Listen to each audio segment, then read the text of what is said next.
এই তো নেই আসুଛି ମୋର ପ୍ରଭୁଙ୍କର ସେବା ପାଇଁ ସୁନିଶ୍ଚିତ ଫଳ ନିଶ୍ଚୟ ନିଶ୍ଚୟ ଖୁସି ହୋଇଯିବେ ଜ୍ୟେଷ୍ଠ ଭ୍ରାତା ମୋର ମାତା ଜାନକୀଙ୍କ ସହିତ ଭୁଞ୍ଜାଇବେ ମହି ଜ୍ୟେଷ୍ଠ ଭ୍ରାତାଙ୍କୁ ନିଶ୍ଚୟ ନିଶ୍ଚୟ ହୋଇବେ ପ୍ରୀତ ମୋହରି ଏହି ସେବାଟା ହୁଏ।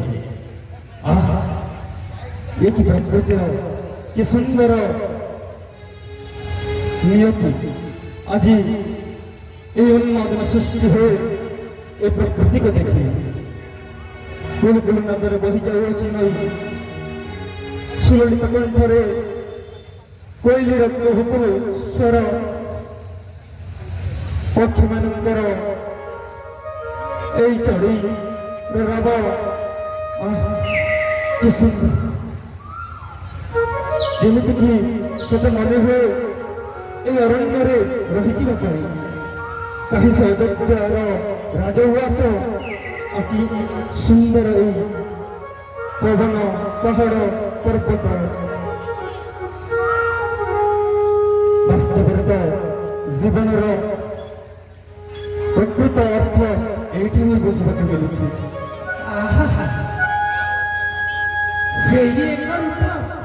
एक लावण्य से श्यामल मूर्ति धवल मूर्ति मात्र मुंडे पिड़ी जटा कांधे धर गुण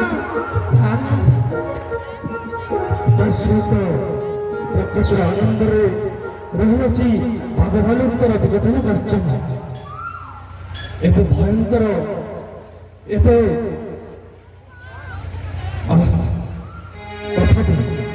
तथापि मन हुए निघाचरण्य मध्य कहीं बसवास करवा असंभव। हे वीर वीर ये तो नीलकंठेश्वर अज्ञात श्याम कुटिर युवती जोगी वर चाहिए क्षमते किए किए तो मेरे भी आसियाच महर सम्मुखे এই নিভাঞ্চ অরণ্য মধ্যে দশানন ভগিনী নাম মোর অতি কাম্বলিনী অন্য নাম মোর অতি সুপর্ণখা সুপর্ণখা দশাননের ভৌণী এ দণ্ডক অরণ্য অଛନ୍ତି খর দূষଣ ত্রিশিরা ତାଙ୍କରି ଆହ୍ଲାଦରେ ବଢ଼ୁଅଛି ବହି ଆଉ ବୋଲୁଥାଏ ନୀତି ପ୍ରତି ଅରଣ୍ୟ ମଧ୍ୟରେ ହେତୁ ତୁମର ବେଶଭୂଷା ଦେଖିତ ସତେ ଲାଗୁଅଛି ସ୍ୱର୍ଗ ଅବସର ମାତ୍ର ଏ ନିଘଞ୍ଚ ଅରଣ୍ୟ ମଧ୍ୟରେ ଭ୍ରମଣ କରିବାକୁ କ'ଣ ଭୟ ପାଉନାହ?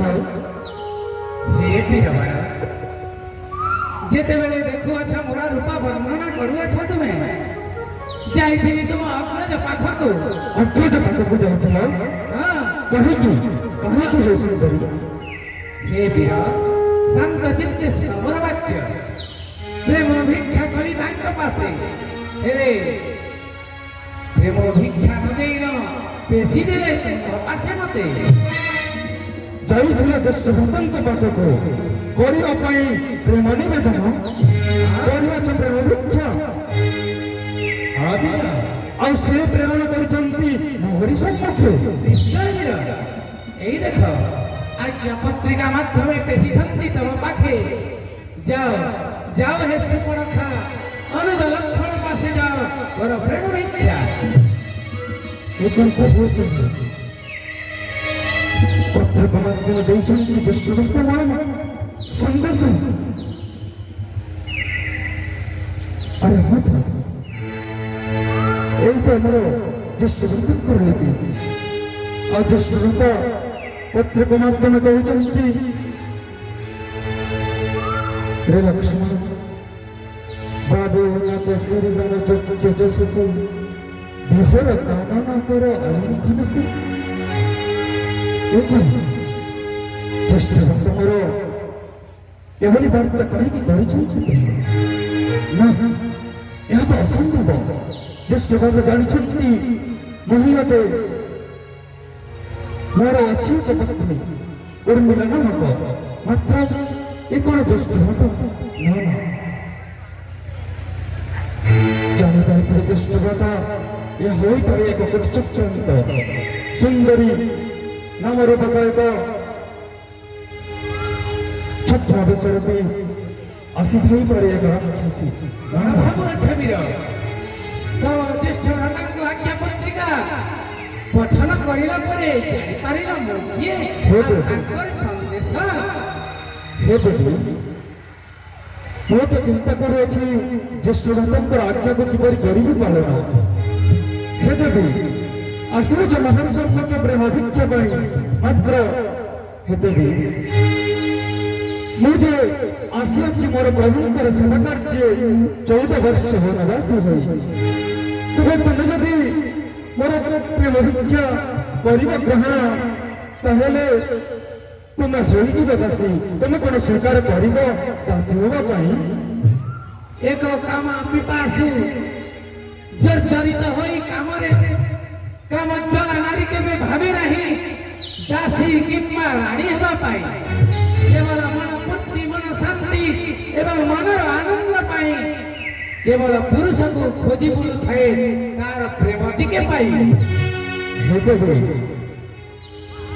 ଆପଣ ମୋର ରୂପ ଲାବଣ୍ୟରେ ଜର୍ଜରିତ ହେଉଛନ୍ତି, ମାତ୍ର ଆପଣ କହିପାରିବେ କାହିଁକି କାହିଁକି ଏଇ ତୁମର ଉଦ୍ଦୀପନା ଆଜି ଜାଗ୍ରତ ହେଉଛି? ହେ ବୀର, ଏକ ନାରୀର କାମଜ୍ୱାଳାକୁ ବୁଝାଇବା ପାଇଁ କଣ ମୋ ପାଖରେ ସମୟ ଅଛି?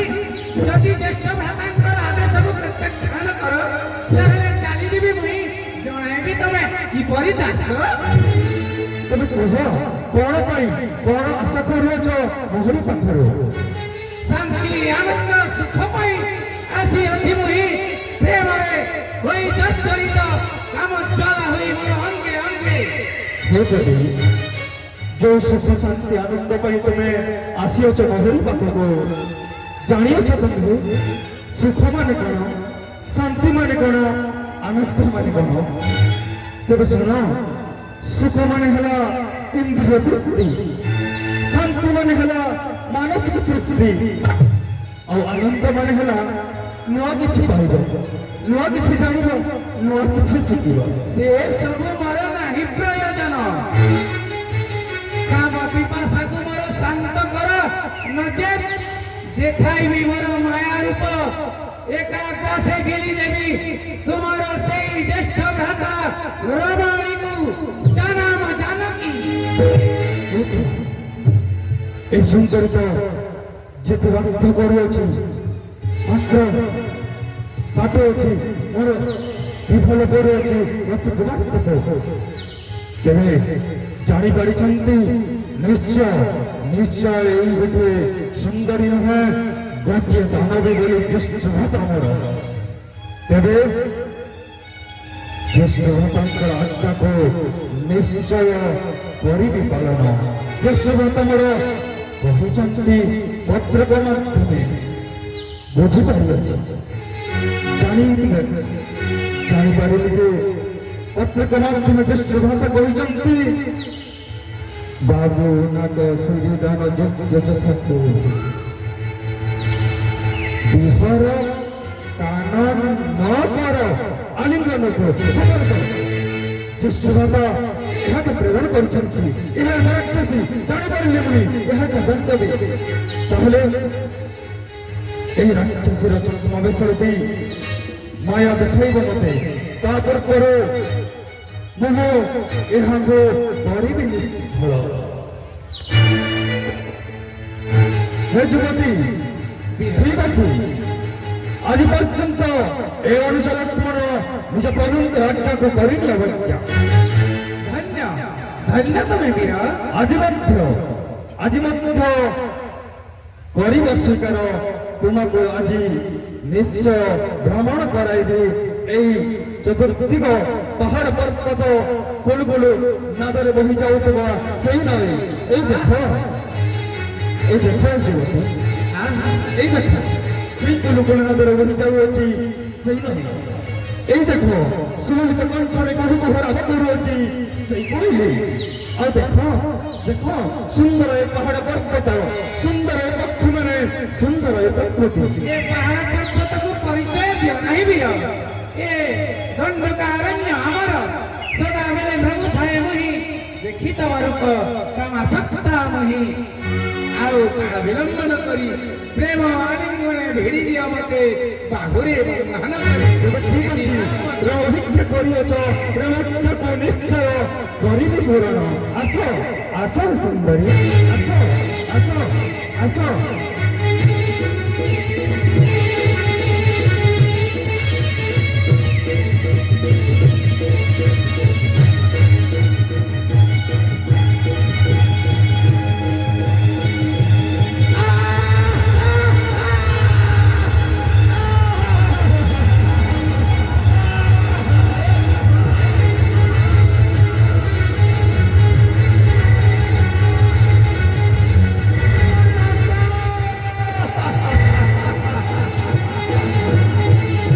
আসিছি অনাগরিক